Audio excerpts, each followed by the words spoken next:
వాళ్ళ car hire చేసుకుంటారు కదా, డ్రైవర్ ముస్లిం అంట. ఓకే. ఏమిటి ఎలా ఉందని ఈయన హిందీలో అలా కాన్వర్సేషన్లో అడిగితే, సార్ చాలా బాగుంది సార్ అంటే, అదేంటి మీకు వ్యతిరేకం కదా అన్నారట చిరంజీవి. లేదు సార్, మాకెప్పుడు ఒక టెన్షన్ ఉండేది, ఎప్పుడు 144 పెడతారా, ఎప్పుడు గొడవలు అవుతాయా, ఎప్పుడు ఇబ్బంది వస్తుందా అని ఉండేది. ఇప్పుడు ఫ్రీ అయిపోయాను సార్, హ్యాపీగా నా కారు నడుపుకుంటున్నా. ఇక్కడ అందరికీ బోల్డ్ మందికి, దాదాపు 20,000 మందికి ఉపాధి వచ్చింది ఈ రామ మందిరం కారణంగా. మేము తింటున్నాం సార్, మా పిల్లలు హ్యాపీగా వాళ్ళ చదువులు చదువుకుంటున్నారు సార్. ఇంకో ముస్లిం ఎవరో చెప్పారు, అంతకుముందు మమ్మల్ని రామ మందిరానికి వీళ్ళే అడ్డంకి అని చూసేవాళ్ళు, ఇప్పుడు మా మీద ఆ అనుమానపు దుక్కులు లేకుండా చేశారు అని. కాబట్టి పాజిటివ్ ఉంది, ఆ పాజిటివిటీని మనం పెంచుకుంటూ వెళ్ళడమే. అదేదో ఎప్పుడు చెప్పారుగా, ఆ గోడ మీద ఒక చుక్క పెట్టి నీకేం కనబడుతుంది చిన్నప్పుడు. అయితే ప్రతి చిన్నపిల్లడు ఏం చెప్తాడు, ఆ డాటే చెప్పాడు, చెప్తారు. ఎవడో బుద్ధిమంతుడు చెప్పాడు సార్ చాలా విశాలంగా తెల్ల ప్రదేశం చాలా ఉంది. మనం ఆ తెల్లని ఆ చల్లని ప్రదేశంగా ఈ ప్రపంచాన్ని మార్చుకొని చిన్న లైఫ్ వెళ్ళాలంతే. గురువు గారు, మార్పు కోసమే ఓటింగ్ జరిగింది అనేది ఇందాక మీరు చెప్పారు ఒక పాయింట్. కానీ జగన్ గారు లాస్ట్ టైం ఒక ఇంటర్వ్యూ జరిగినప్పుడు కూడా ఆయన స్వయంగా నేను చాలా పోర్ట్లు కట్టించడం జరిగింది, ఇంత డెవలప్మెంట్ చేశాను, ఇన్ని పోర్ట్లు కట్టించాను అని చెప్పేసి ఆయనే స్వయంగా చెప్పడం జరిగింది. కొన్ని కట్టించారు కూడా. దీనిపైన ఏమంటారు మీరు? వాస్తవానికి అది ఏ ప్రభుత్వం అయినా, అది కేంద్ర రాష్ట్ర లేకపోతే ఒక పార్టీ, ఏ పార్టీ వాళ్ళైనా, వాళ్ళకి అప్పగించిన బాధ్యతే రాష్ట్ర దేశాల అభివృద్ధి రక్షణ. అమ్మకి అన్నం పెట్టి, నేను మా అమ్మకి అన్నం పెట్టాను చూడండి కావాలితే అని చెప్పడం ఎంత దోషమో, మేము ఇది చేసాం అని చెప్పడం కూడా దోషమే. ఎందుకంటే అది చేయడం కోసమే నేను కూర్చోబెట్టాం. అయితే దురదృష్టం ఏమిటంటే, ఇప్పుడు ఒక వీడియో చూసాం, ఆయన ఎవరో మరి, ఆయన ఒక ఇంటర్వ్యూలో చాలా స్పష్టంగా చెప్తున్నారు, ఈ పోర్టుల ద్వారా పెద్ద పెద్ద కంటైనర్లో 7 లక్షల కోట్లు ధనమే ఆయన తరలించాడని. ఈయన ఎవరో, నమస్తే లక్ష్మి గారు అండ్ లోకేష్ గారు. నమస్తే అండి. ఓకే, లోకేష్ గారు, నిజంగా అంటే జగన్మోహన్ రెడ్డి గారు ఇప్పుడు అందరూ నాయకులు వెళుతూ ఉంటారు, ఏదో కార్యక్రమానికి వెళుతూనే ఉంటారు. పవన్ కళ్యాణ్ గారికి కూడా చాలా పెద్ద బిగ్గెస్ట్ అవార్డు, యూనివర్సల్ అవార్డు ఏదో రాబోతుంది. సో వాట్ ఎవర్ ఇందులో ఈ పర్సన్ ఎవరైతే ఈ లెఫ్ట్ సైడ్ ఉన్నారో వారెవరో నాకు తెలియదు. మొత్తానికి 1 పర్సన్ ఫ్రమ్ యూకే, ఇంకొక ఆయన ఎవరో.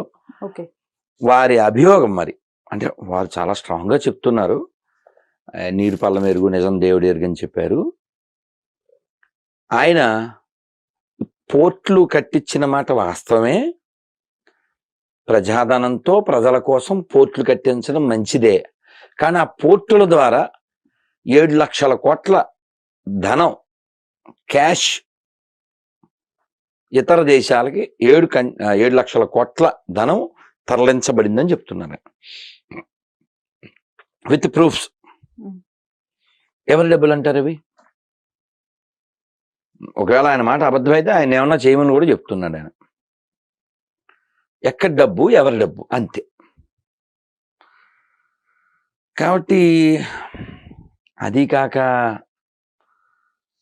ఒక వ్యక్తి ఎంత ధనం, ఇందాక మనం చెప్పుకున్నాం, ఉప్పు చెప్పు, 7 లక్షల కోట్లతో ఎన్ని కుటుంబాలని ఉద్ధరించవచ్చు, ఎంత అభివృద్ధి జరపచ్చు. కానీ మనిషిలో ఉండేటువంటి లోభం ఎంత నాశనం, ఎంత నష్టం చేస్తుంది. కాబట్టి పోర్ట్లు ప్రజల అభివృద్ధికా, లేకపోతే ఆయన చెప్పినట్లు కంటైనర్లు దేశాలు దాటించడానిక? భగవంతుడు ఉన్నాడు, ఖచ్చితంగా కర్మ యొక్క ప్రభావం మనం చూస్తాం. ఎందుకంటే గుణమే ప్రధానంగా జీవించాలి అని చెప్పేటువంటి ధర్మంలో, దేశంలో మనం బతుకుతున్నాం. ఇందాక చెప్పుకున్నదే, మాకూరు ధనజన యవ్వన గర్వం. పదవి, ధనము, యవ్వనము, జనము ఏది శాశ్వతం కాదు. తండ్రి ఎలా వెళ్ళాడు, తాత ఎలా వెళ్ళాడు, బంధువులు ఎలా వెళ్ళారు, మనం ఎలా వెళ్తాం. కాబట్టి సంపాదించాలి, కానీ ధనాన్ని కాదు. శరీరం పడిపోయిన తర్వాత కూడా ఉండాలి ఒక వ్యక్తి, అంత బాగా జీవించాలి. మనం ఎవరు పెద్ద పెద్ద వాళ్ళ గురించి మాట్లాడుతున్నాం. శంకరాచార్యుల వారికి ఆస్తి ఉందా? రామానుజాచార్యుల వారికి ఆస్తి ఉందా? మధ్వాచార్యులు, వల్లభాచార్యులు, నింబార్కాచార్యులు అందరూ. పోనీ అల్లూరి సీతారామరాజు ఆస్తి గురించి ఏమన్నా మనం డిస్కస్ చేస్తామా? సావార్కర్ ఆస్తి గురించి మాట్లాడతామా? త్యాగధనులు, వాళ్ళు ధనవంతులే, కానీ త్యాగమే ధనంగా కలిగిన వారు. మరి 7 లక్షల కోట్ల ప్రజాధనం దోచుకుని వెళ్ళి ఒక వ్యక్తి ఏం చేస్తాడు? కాబట్టి వారి అభియోగం తప్పు అయితే మనం ఆనందపడదాం. ఎందుకంటే ప్రజల సొమ్ము నష్టపోలేదు కాబట్టి కోరుకుందాం. వారి మాట నిజమైతే ఆ డబ్బులు వెనక్కి రావాలని, రాష్ట్ర ప్రయోజనాలకు ఉపయోగపడాలని కోరుకుందాం. ఎందుకంటే నేను ఎప్పుడు చాలామంది మనం సోషల్ మీడియా ఆధారంగా వింటూ ఉన్నాం. అంటే మనకి కొన్ని ఎవిడెన్స్లు అయితే జీవోల ద్వారా తెలుస్తాయి, ఎంతెంత డబ్బులు ఏ దేవాలయాల నుంచి పట్టుకెళ్ళారు అని. కొంచెం నేను కటుగా చెప్తాను, ఎత్తుకెళ్ళారు అని చెప్తుంటా. ఎందుకంటే you don't have right to know. ఎప్పుడో ఒక 2 ఏళ్ల క్రితం ఏదో ఒక జూమ్ మీటింగ్ ఏదో ఛానల్లో, any government, that may be this or that, any government is a watch dog అన్నాను నేను. ఇంకా వేరే వాళ్ళు ఉన్నారు ఆ కాన్వర్సేషన్లో. వెంటనే ఆ పార్టీ కుక్క బౌ అని మీదకి వచ్చాడు. మమ్మల్ని కుక్క అంటాడు, నువ్వే కుక్కవే అని. మిగిలిన యాంకరు అందరూ సముదాయించారు. ఆయన నిన్నేం అనలేదు నాయన, గవర్నమెంట్ అంటేనే వాచ్ డాగ్ అని చెప్పారు ఇంగ్లీష్లో, అంతే. ఆయన నిన్ను కుక్క అనలేదు, కానీ ఇంకా మనసులో వాడు ప్రూవ్ చేసుకున్నాడు కుక్క అనేది వేరే కదా. సో ఇలాగా అసలు అదేదో మనము బాసు అనే ఫీలింగ్లో ఉన్నారు. రాములు వారు రాజరికం, కానీ ఆయనకి ఆ బాస్ ఫీలింగ్ లేదు. ఇది ప్రజాస్వామ్యం, అంతా బాస్ ఫీలింగులు.